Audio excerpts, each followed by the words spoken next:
Good morning student. देखिए पिछली class में माध्य पढ़ा था और माध्य में कल्पित माध्य विधि से माध्य ज्ञात करना पड़ा था। तीन तरह की विधियां मैंने आपको बताई थी, प्रत्यक्ष विधि, कल्पित मान विधि और पद विचरण विधि।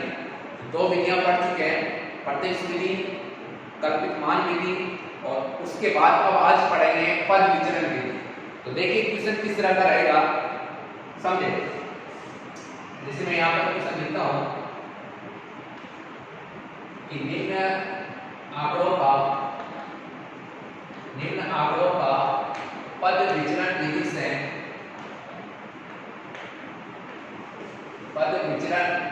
विधि से माध्य ज्ञात कीजिए।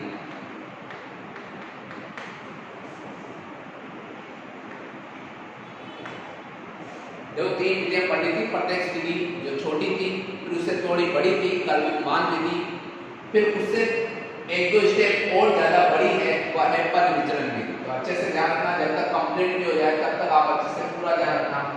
निम्न आंकड़ों का पद विचरण विधि से माध्य ज्ञात कीजिए। तो सवाल इस तरह का रहता है, देखो आप जैसे यहाँ पर वर्ग अंतराल रहेगा, यहाँ पर वर्ग अंतराल रहेगा, फिर इसके बाद बारंबारता रहेगी। ये क्वेश्चन के साथ होता है, यहाँ पर वर्ग अंतराल, फिर उसके बाद यहाँ पर बारंबारता। तो वर्ग अंतराल जैसे मैं लिख देता हूँ यहाँ पर 0 से 10, 10 से 20, 20 से 30, 30 से 40 और 40 से 50। इधर लिख देता हूँ मैं 8, 7, 6, 7 और 7। मैंने लिखा, देखो वर्ग अंतराल है 0 से 10, 10 से 20, 20 से 30, 30 से 40, 40 से 50। और इधर जो बारंबारता लिखी है 8, 7, 6, 7 और फिर 7। ये पूरा केवल क्वेश्चन होता है, क्वेश्चन में गहराई लिखी रहती है, ये सवाल छपा रहता है। उसके बाद अब आपको करना होता है। तो आप सब जानते हो, हर स्टेप मैंने आपको पहले समझा रखी है। इसके बाद जो स्टेप आती है, जो कॉलम आता है, वो आता है मध्यमान का। मध्यमान को एक्सआई बोलते हैं। हर कॉलम को, हर स्टेप को आपको अच्छे से ध्यान में रखना है। कहीं समझ में नहीं आता तो दोबारा रिपीट करके देख लेना, भूल जाते हो तो रिपीट करके देख लेना, अच्छे से समझना है। मध्यमान याद आ जाना चाहिए। मध्यमान कैसे निकालते हैं, मैंने आपको समझा रखा। मध्यमान का मतलब होता है कि जो वर्ग अंतराल है, इसके बीचों बीच की संख्या। तो 0 से 10 यानी 0 और 10 के बीचों बीच में जो संख्या आती है 5। जोड़ के आधा भी कर सकते हैं, 10 और 20 को जोड़ा 30 हुआ, 30 का आधा होता है 15। या इतना तो सोचते हैं, सब जानते हैं कि 10 और 20 के बीच में 15 होता है, बीचों बीच में 20 और 30 के बीचों बीच में 25। बीच में तो और भी संख्याएं होती है, पर बीचों बीच की बात कर रहा हूं मैं। यहाँ पर 25, फिर तो समान अंतराल आगे बढ़ जाता है 35, 45, 5, 15, 25, 35, 45। सबसे पहला कॉलम ये।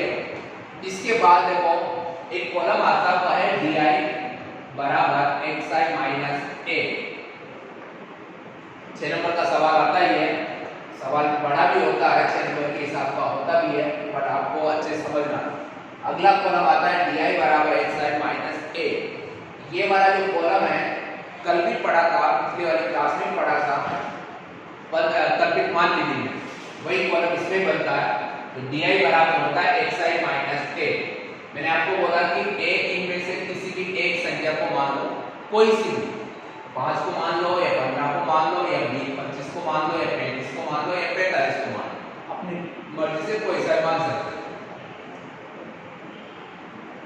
मैं यहाँ पर इस 25 को मान लेता हूँ, बीचों बीच मानो तो सही रहता। तो xi माइनस 25 मानने में आपको ऐसा मानो, उससे दिक्कत नहीं आती। पर मैंने ये बोला वो आसान हो जाता है सवाल करना। आगे कैलकुलेशन संख्याएं छोटी होती है जब बीच की संख्या मानते हैं तब, वरना मानने तो आपको इसी मानो। यहाँ पर संख्याएं बड़ी आएगी, हो सकता है बड़ी आए, पर लास्ट का जो आंसर होता है वो हमेशा सबका सेम होता है, तो उसमें टेंशन वाली बात नहीं होती। हालांकि अलग अलग संख्याएं आती है, पर लास्ट का जो आंसर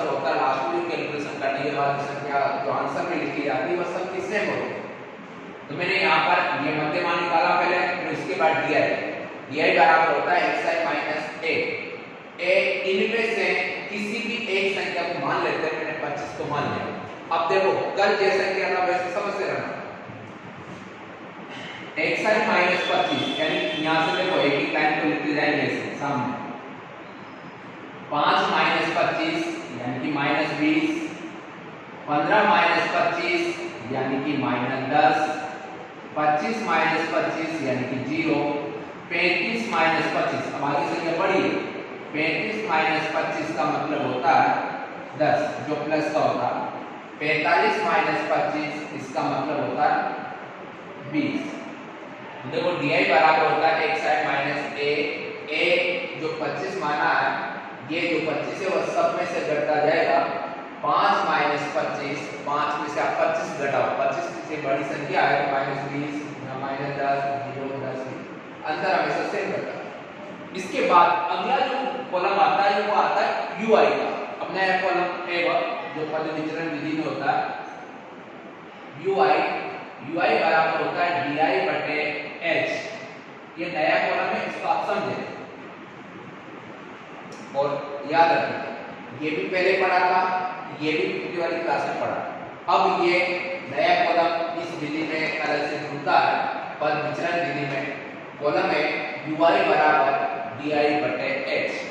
अब DI क्या है वो तो आप यहाँ देख रहे हो, ये सब DI वाली संख्या है। बटे में H का मतलब क्या है?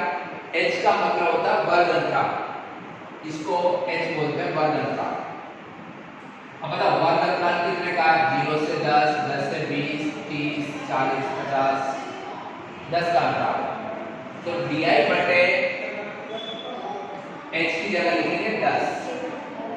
ध्यान में रखना है, वीडियो रिपीट करके देख लिया करो, भूल जाओ तो। DI बराबर DI तो ये संख्या है, ठीक है, बटे में H की जगह मैंने 10 क्यों लिखा क्योंकि यहाँ का अंतराल 10 का। अब देखो DI बटे 10 यानी कि जो DI है, जो ये मान है, ये वाले मान, इन सब में बटे में जो 10 है उसका भाग देना। अभी 10 का भाग दोगे माइनस 20 में, 10 का भाग माइनस 20 में दोगे तो माइनस 2 आएगा। 10 का भाग माइनस 10 में दोगे तो माइनस 1 आएगा। 10 का भाग 0 में दोगे तो 0 आएगा। 10 का भाग 10 में दोगे तो 1 आएगा। फिर 10 का भाग 20 में दोगे तो 2 आएगा। तो इस तरह से UI निकाल लिया। UI बराबर होता है DI बटे H। तो माइनस 20 में 10 का भाग दिया माइनस 2, माइनस 10 में 10 का भाग दिया माइनस 1, 0 में 10 का भाग दिया 0, 10 में 10 का भाग दिया 1, 20 में 10 का भाग दिया 2। ठीक है, ये कॉलम बना। अगला जो कॉलम आता है वो आता है FI into UI। ये लास्ट कॉलम है FI into UI। FI यानी कि ये बार-बार, याद रखा करो, FI ये वाली संख्या होती है बार-बार का वाली। अब FI into UI यानी कि ये जो सारी संख्या है, इनके सामने जो सारी संख्या उनसे आपस में इंटू होगी, मतलब सामने वाले से इंटू हो जाएगी। 8 को जब आप -2 से इंटू करोगे तो -16, 7 को -1 से इंटू करोगे -7, 6 को 0 से इंटू करोगे 0, 0 से किसी को इंटू करो 0 होता है। 7 को 1 से इंटू करोगे 7, ये प्लस का है। फिर 7 को 2 से इंटू करोगे 7 को 14। सब क्या है समझ में? लास्ट वाला कॉलम है FI into UI। FI यानी कि ये बार-बार का, UI यानी कि ये बार-बार। 8 को -2 से इंटू किया -16, 7 को -1 से इंटू किया -7, 6 को 0 से इंटू किया 0, 7 को 1 से इंटू किया 7 और फिर 7 को 2 से इंटू किया 14। अब देखिए ये 0 से ऊपर जो संख्या वो तो है माइनस की, और 0 से जो नीचे है वो है प्लस। और हमेशा ऐसा होता है, 0 से ऊपर की जो रहेगी वो तो रहेगी माइनस की, और 0 से नीचे जो रहेगी वो प्लस की रहेगी। चलो सुनो, इसके बाद ये माइनस वाली भी जोड़नी और प्लस वाली संख्या प्लस वाली भी जोड़नी। माइनस माइनस एक तरफ प्लस हो जाएगी, जुड़ जाएगी, और प्लस वाली में एक तरफ जुड़ जाएगी। तो देखो -16 और -7 ये जोड़ने पर हो जाता है माइनस के 23, -16 -7 ये दोनों संख्या जुड़ने पर हो जाती है -23। 7 और 14 ये भी जुड़ने पर हो जाती है, प्लस की है तो जुड़ने पर हो जाती है 21 प्लस का 21, यानी माइनस माइनस में जोड़ा तो -23 हो गया। 7 और 14 ये भी जुड़े तो प्लस का 21 हो गया। अब आपको यहाँ पर लिखना होता है, देखो fi इंटू डी आई है तो इसको लिखेंगे sigma fi ui, sigma fi ui। Sigma fi ui का मतलब होगा इन सब का जोड़। अब जोड़ का कैसे पता लगाएंगे, क्योंकि इसमें कुछ संख्या तो माइनस की, कुछ संख्या प्लस की है, तो माइनस और प्लस वाली संख्या घट जाती है। तो घटने के बाद अब घटता कैसे है, बड़ी में से छोटी को घटाया जाता है। तो 23 में से आप 21 को घटाओगे तो 2 बचेगा। 2 कौन से चिन्ह का बचता है, माइनस का। तो ये चीज आप ध्यान रखें, जो सिग्मा fi ui है वो आता है यहाँ पर माइनस के 2, -23 ये प्लस 21 घटाओगे तो इस जगह से बचेगा माइनस का 2, उसको लिखेंगे सिग्मा fi ui। इधर इसको जोड़ा जाता है, सब जानते हो, हर बार ये काम कर रहे हैं, सिग्मा fi यानी कि 12 मात्राओं को जोड़ा जाता है। जोड़ लेते हैं, 8 7 15 6 21 7 8 7 15 6 21 7 28 7 35।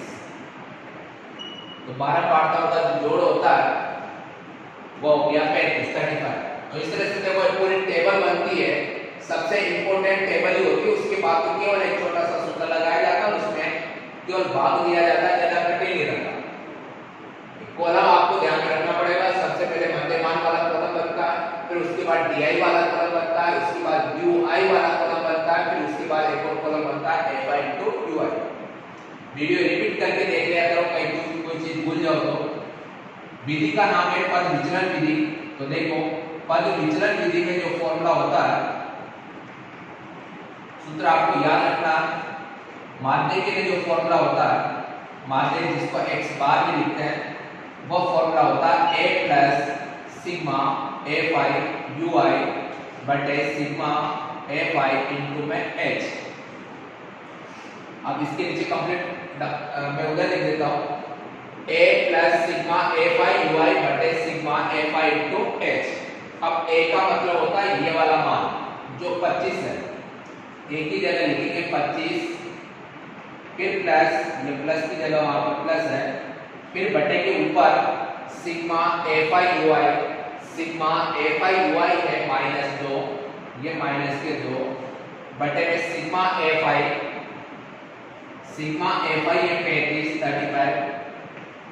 और इनटू में h का मतलब होता है वर्ग अंतराल, h का मतलब यहाँ का अंतराल देखा जाता है 10 संख्या के सबके बीच में, तो इस h की जगह लिखेंगे 10।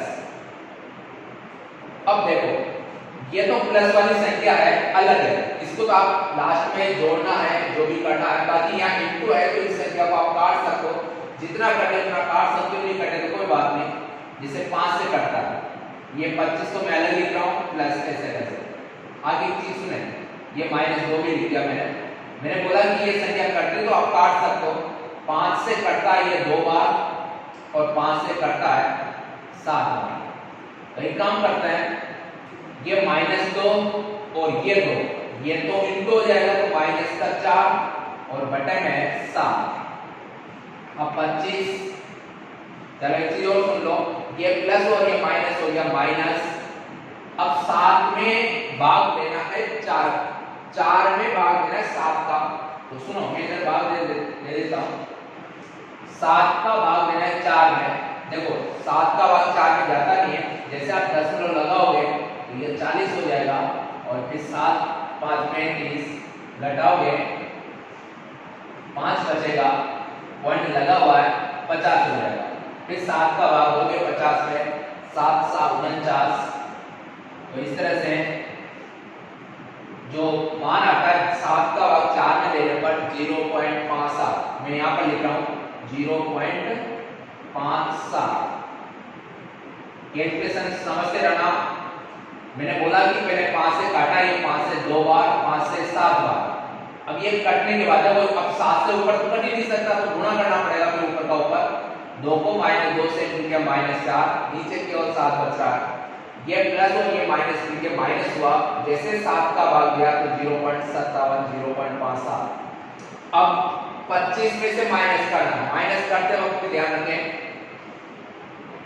25 में से माइनस करना है 0.57। माइनस कैसे किया जाता है सुन ले। 25 में से माइनस करना है 0.57। देखो जब ऊपर कुछ भी नहीं होता तो हमेशा जीरो लगाया जाता है। ऐसा कभी नहीं होता कि 57 का 57 ने लिख दिया। ऊपर कुछ भी नहीं हो इसका मतलब ऊपर आपको जीरो लगाना है। और जीरो लगाते फिर क्या करना, यहां से उधार देता है ये 10 हो जाएगा, यहाँ बीच में 9 रह जाएगा और यहाँ पर 4 रह जाएगा। 10 में से 7 जाएगा 3, 9 में से 5 जाएगा 4, 4 में से 0 जाएगा 4 और ये 2 का 2। तो जो आंसर रहेगा वह रहेगा 24.43। 24.43। तो समझते रहे इसको। एक बार और वीडियो को रिपीट करके अच्छे से देखना, काफी लेंथी सवाल है और ऐसा एग्जाम में जो क्वेश्चन आता है 6 नंबर का या 4 नंबर का आता है, मतलब मैक्सिमम मार्क्स का यही आता है। तो पद विचलन विधि से ये तो सवाल छपा रहता है, मध्यमान di dy fi to ui। इसको रिपीट करके एक बार और देख लेना, ठीक है। Thank you.